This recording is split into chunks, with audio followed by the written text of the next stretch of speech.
Enterprise Stories is the weekly radio program that shares the experiences of successful Nigerian entrepreneurs and provides expert analysis of their success factors. Enterprise Stories, business stories of success. Welcome to Enterprise Stories. We have a great lineup for you today. And our story of the day will get those interested in travel business even more inspired. In our teaching segment, we will expose you to strategic marketing. I remain your host, Olawale Anifowoshe. We will be right back after this short break. Stay tuned to Enterprise Stories. When you are successful in your small business, as I am, people will always come to you. They want to know what you're doing differently, who your bankers are, and what kind of deals you are getting from them. Well, I'm happy to enjoy all the benefits of the SME Zero COT account from Stanbic IBTC Bank. My profit is up. But why?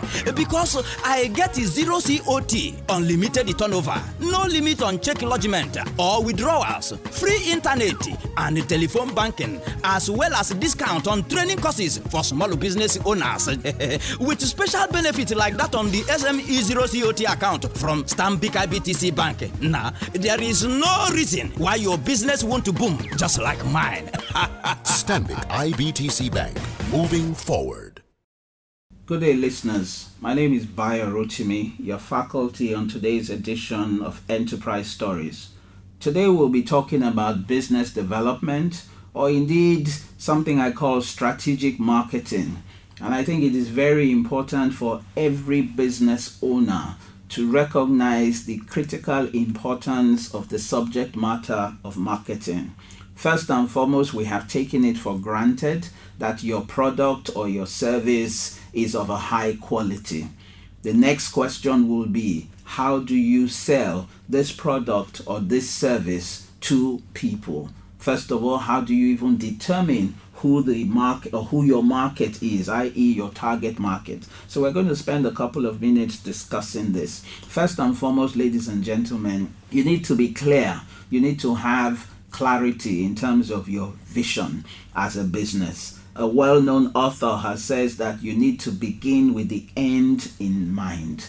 Begin with the end in mind, i.e. what do you seek to achieve? What level do you want your business to get to over the short, the medium, and the long term? Remember ultimately that you should be seeking to build institutions that will survive you. So first things first, it starts with a vision.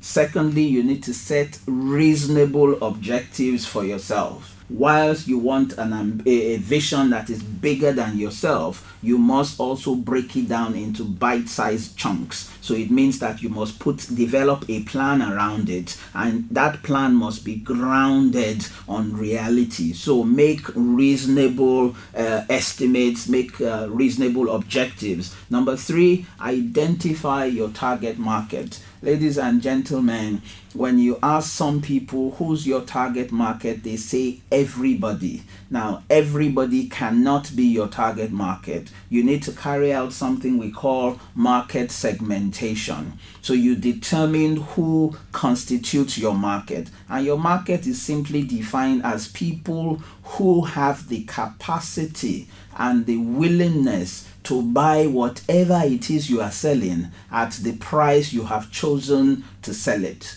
Now, somebody may decide I would only buy high-priced articles. Other people may say I will only buy rock-bottom priced articles. Now, you can choose what part of the spectrum or which part of the spectrum you decide to service. Whether it is the exclusive market, which has fewer people, but people who have significant spending power, or you want to go to the lower end of the market where you have the critical mass. So even though your margins may be limited, but because you are selling into such a large market, you still end up making a significant amount or generating significant amount of revenues and ultimately profitability.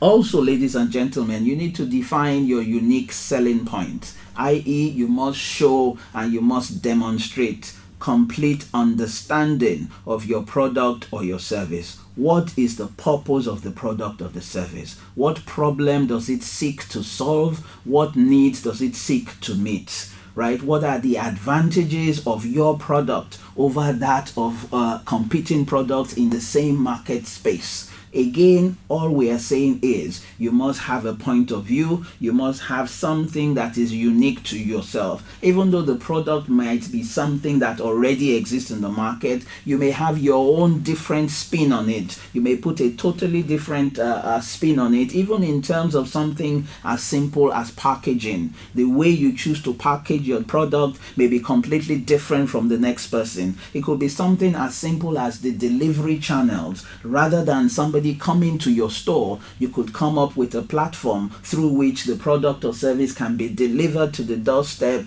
of the consumer. You may also decide to use different platforms where you could use an online store. With the growth in technology and the internet nowadays, you can do almost everything on the internet. So ladies and gentlemen, you must define your unique selling point. Next, it was also important as a business person, as an entrepreneur, for you to understand what scientists or the specialists have called the 4 P's of marketing, and I'll run through them very, very quickly. Number 1 is the product. We've talked about that. It means that there must be a quality assurance. There must be a commitment to excellence. If you are not willing to deliver excellence, then you should not be in business. Secondly, pricing. Your pricing strategy must be driven by the target market you seek to serve, but there must also be some degree of flexibility. Promotions means in terms of communication. How do you get the message out there? How do you allow your target market an understanding or an appreciation of who you are and what your product stands for, and how it will improve on the quality of their lives or add value to them in one way or the other?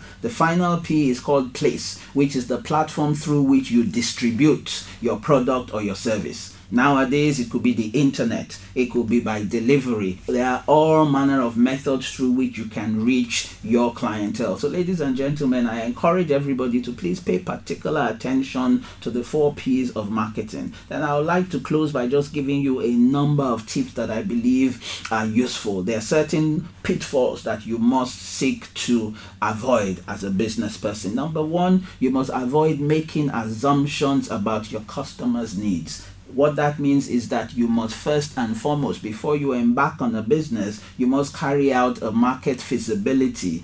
You must engage and interact with the customers or the potential customers just to understand what exactly it is they want, to understand where the gaps exist in the market. Do not make an assumption that has not been verified or has not been tested and proven by the interaction with the clientele. Number 2, ignore competition at your own risk. The objective of competition is to take business away from you and to ensure that the customer spends money in places other than your own business. So you must learn to know, you must know everything about the competition. What are their strengths? What are their weaknesses? What is keeping them going? And come up with strategies to defeat them. Avoid competing on price alone. This is where the differentiation of your product comes into it. Price should not be the singular determinant of competition or the singular driver. Number 4, avoid relying on too few customers. You need a broad-based clientele. Ultimately, yes, your target market may be the higher end of the economy who are fewer in nature but still have a large enough pool so that you are not held to ransom by one particular customer or a group of customers. Finally, avoid being complacent. It is very, very important for you to remain at the forefront of your business and of your industry. You must continually innovate. You must continually reinvent yourself. You must keep your customers interested. You must offer them new products and services on a regular basis. I thank you, ladies and gentlemen, for your attention. Thank you. When you are successful in your small business, as I am, people will always come to you. They want to know what you're doing differently, who your bankers are, and what kind of deals you are getting from them. Well, I'm happy to enjoy all the benefits of the SME Zero COT account from Stanbic IBTC Bank. My profit is up.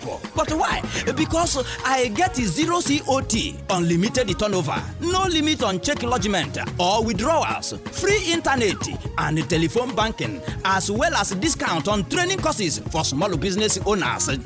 With special benefits like that on the SME Zero COT account from Stanbic IBTC Bank. Now, there is no reason why your business won't boom just like mine. Stanbic IBTC Bank, moving forward. We are now in the Story of the Day segment, and in studio with us today is Mrs. Domo Krukrubo, the CEO of New Trend Travel Care Limited. Domo, you're welcome to Enterprise Stories. Thank you very much, Wale. Okay, very quickly, can you give us a brief introduction about New Trend Travel Care Limited? New Trends Travel Care Limited is a travel management company. We're involved in the business of providing travel management services for companies, individuals, small businesses. We sell tickets, both local and international. We also sell package tours, outbound package tours.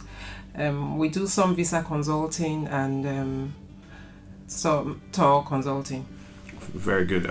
Basically, you're into the travel business. Yes. Now, to my favorite question, how did it all start?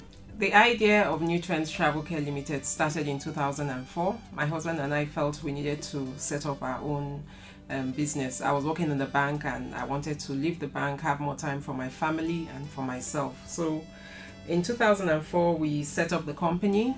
I started at home with just my laptop, which was my retirement benefit from all states.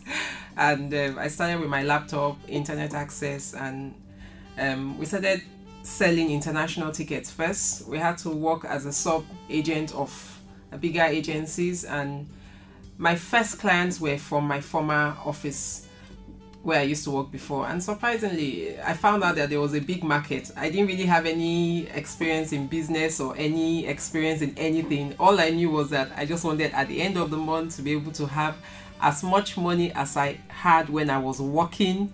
I needed to just achieve that, and that was what I started with. But along the way, I found out that there was a market for it. I found out I could make more money. I found out that running a business, I came from a background where you're not encouraged to go into business. You go to school, what you're told to do next is get a job.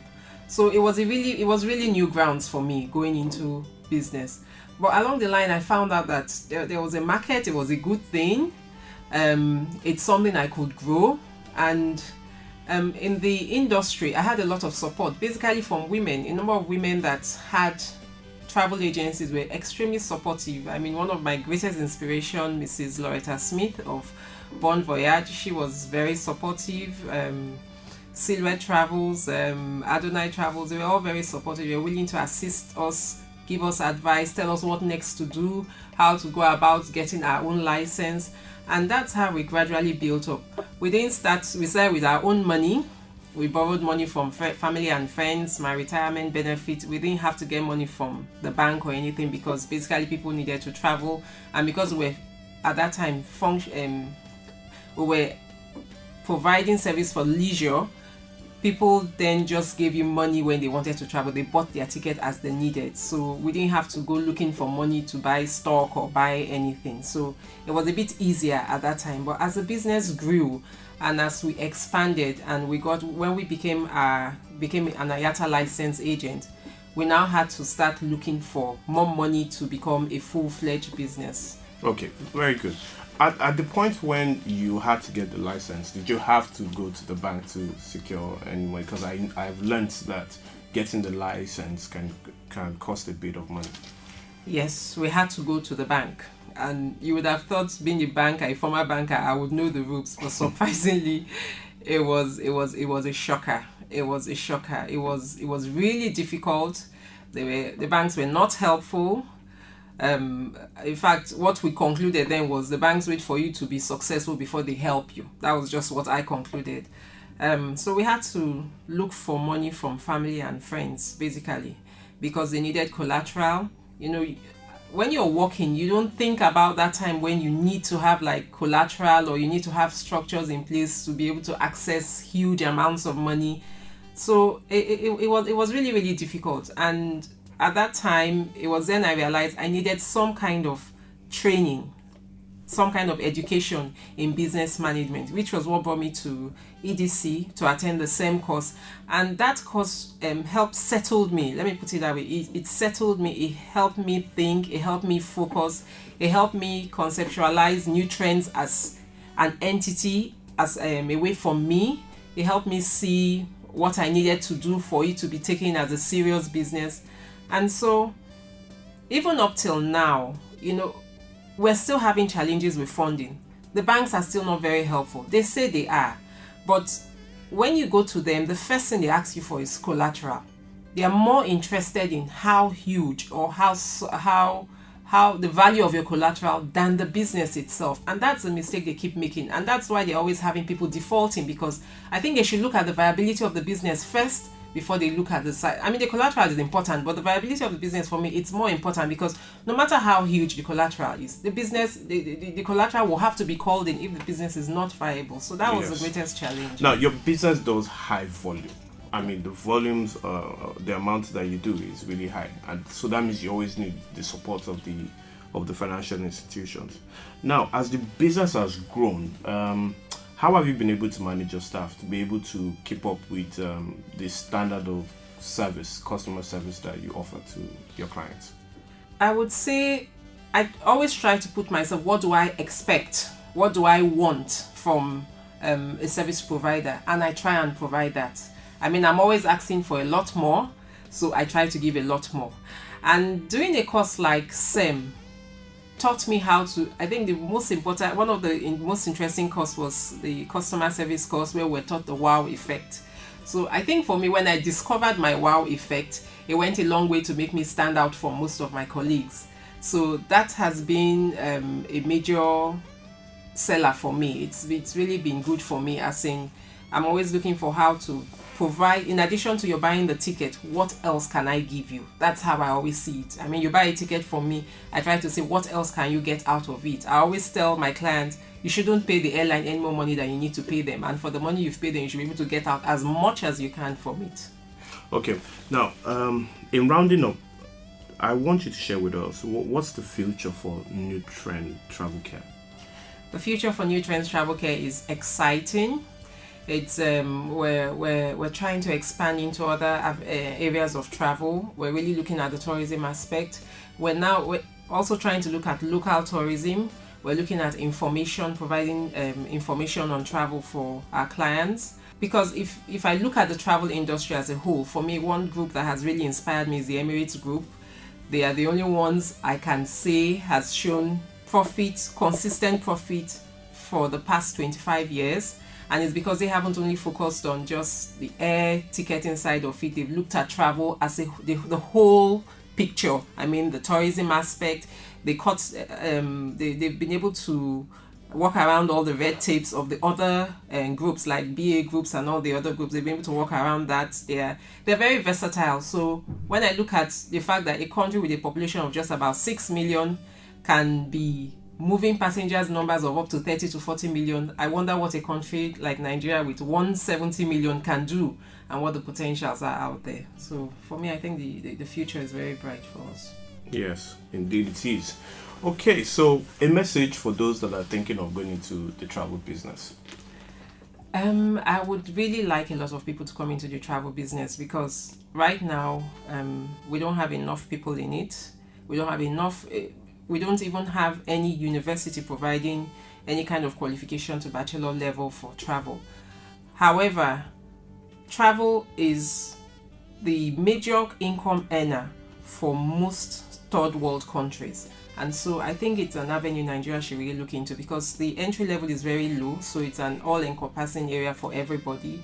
And if the government can cut out a lot of red tape for people to come into, and let's develop local tourism. I mean, we have to believe in local tourism in Nigeria first before we believe we can bring in outsiders. That's the major all right thing. Thank you very much, Domo, for sharing your story with us today. So maybe you'll be planning my next trip to a part of Nigeria. Okay, listeners, we've been listening to Domo Krukrubo. She's the CEO of New Trend Travel Care Limited, and she shared a very interesting story with us today. We'll be right back after this short break. When you are successful in your small business, as I am, people will always come to you. They want to know what you're doing differently, who your bankers are, and what kind of deals you are getting from them.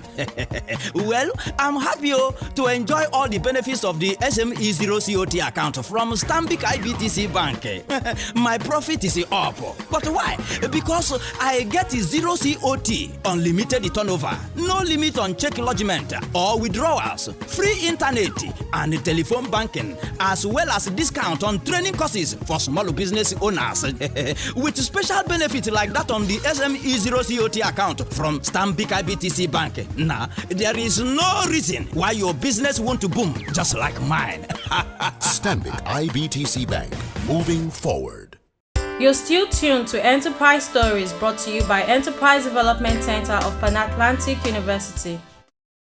Bayo, you've heard New Trend's story. What's your take? Thank you very much, Wale. I listened very, very carefully to Domo Krukrubo's interview. She runs New Trends Travel and Tours.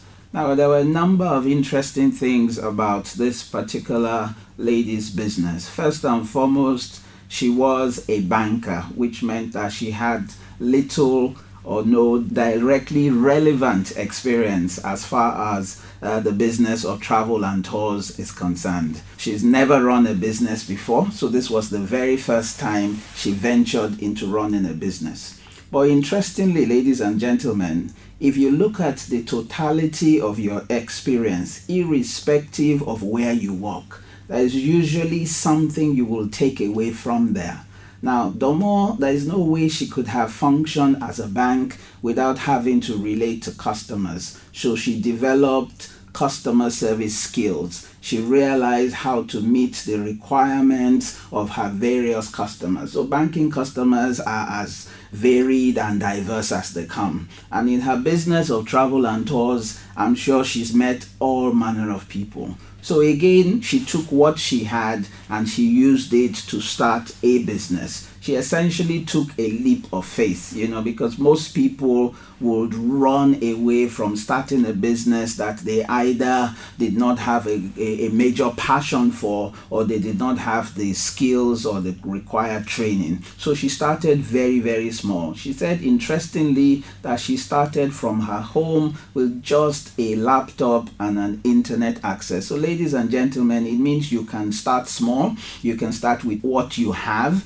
A lot of people do not start the journey as an entrepreneur simply because they are waiting for significantly large amounts of capital to start their business. Start with what you have and start from where you are. So she started from inside of her own home and she started the business. Essentially, she also worked out almost like a subcontractor of sorts. So she went to existing travel companies and said, let me work with you, or let me serve you. And from there, she started to build her own client relationships. Ladies and gentlemen, one of the most significant things you must do as an entrepreneur is that you must build, nurture long-lasting relationships. At the end of the day, there will be competition for every line of business you are in. But what keeps you in business and what keeps people coming back to patronize you is dependent on, number one, the quality of the service you deliver,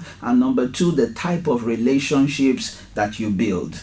Now, she also did something interesting. Remember, we said she did not have direct experience in travel and tours, but she sought out mentors, people who had been and still remained and who had made their mark in this line of business. So she sought out mentors, she learned from them. She started with the little funding she had, which was essentially savings and contributions from family and friends. And thereafter, she started building up to the point where she got her own IATA license. And in the travel agency business, that is almost equivalent to the Holy Grail. Once you have that, then you then have a basis to run your own business. Now, she also talked about the challenges with obtaining external financing. Now, ladies and gentlemen, this is not peculiar to her. This is a factor or a fact of life for most businesses in this country. But one of the things she has done, which has brought her to where she is today, is that she realized that there was a need for her to develop her skills. So she had to go seek additional knowledge and particular education, not just in terms of running a travel business, but just in terms of running a business, period. You must be multi-skilled and multi-talented.